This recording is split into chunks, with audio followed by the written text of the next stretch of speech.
Abalwadde b'ekirwadde ky'akafuba bandifuna akamwenyomwenyo okutandika n'omwaka ogujja oluvannyuma lw'ekirone ky'ensi yonna eky'ebyobulamu okukola ennongoosereza mu nnambika y'eddagala erikozesebwa mu kulwanyisa ekirwadde kino okusinza kwakulira enteekateeka y'okulwanyisa ekirwadde ky'akafuba mu kitongole ky'ensi yonna ekya USAID. Dr. Nabukenya Mudiope ategeezezza nti nga Uganda etunuulidde okulaba nti ennambika yaayo efulumizibwa omwaka ogujja we gunaatuukira.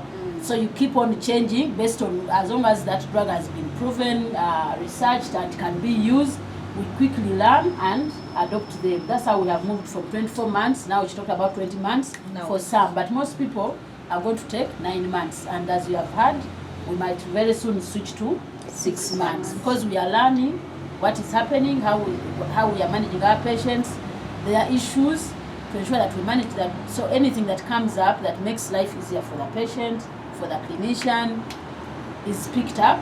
WHO recently has given us new guidelines to move to drugs which will be taken for only 6 months instead of the 9 to 20 months. These drugs include bedaquiline, pretomanid, fluoxetine, and moxifloxacin. Drugs which would cause mental issues have been dropped, like cycloserine.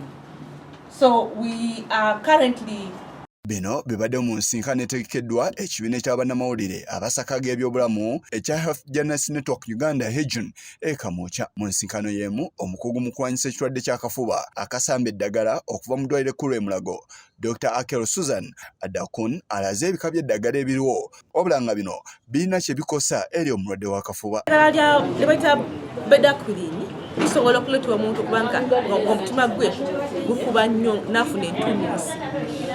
Kati n'entunnunsi bw'otazijjanjaba oba n'otazimontaringa oba n'otusa eddagala ayinza n'olufa sudden death.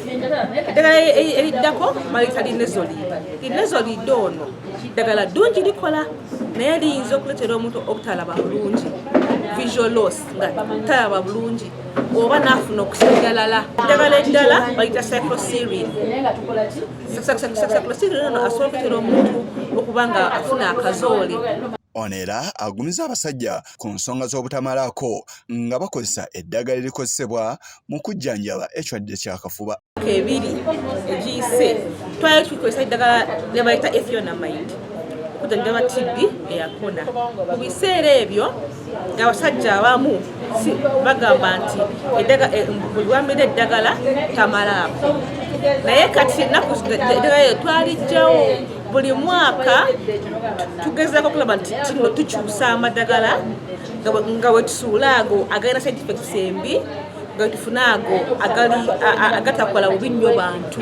Akulira ekibiina ky'obwannakyewa ekya HEPS Uganda, Dr. Kenneth Mwehonge ayogedde ku mutindo gw'eddagala bannansi gwe bakozesa okujjanjaba ekirwadde kino. On the government side, I think the issue of substandard is highly mitigated and almost non-existent because we buy quality drugs. However, the problem we have is much in the private sector, and again, it's the porous borders we have. Anyone imports anything that comes in here. We've also seen instances where importers of these medicines sometimes circumvent these processes, the quality control mechanisms. And this we've seen majorly for test kits. Amambuka g'ennyaffe Uganda ge gasinga abalwadde b'akafuba wabula ne districts ezikola Buganda nazo tezisanye kweyibaala. Region has TB, so no one should think that for us we are safe. That's the first one. The second one, we have other regions, some regions like Karamoja, the northern belt actually. When I say the northern belt, I will sweep from Moroto side to West Nile. They seem to have a higher notification of TB cases. And definitely what we think is that the ministry thinks, and those that we have worked in Karamoja, the nutrition status of that population is bad. 10 districts, Nakasongola, all the Uganda central districts, there are about 11, and 10 in Mulago have the highest number. We think it's about the crowding and the poor housing, because TB spreads if somebody who has the germ coughs in enclosed spaces with poor aeration.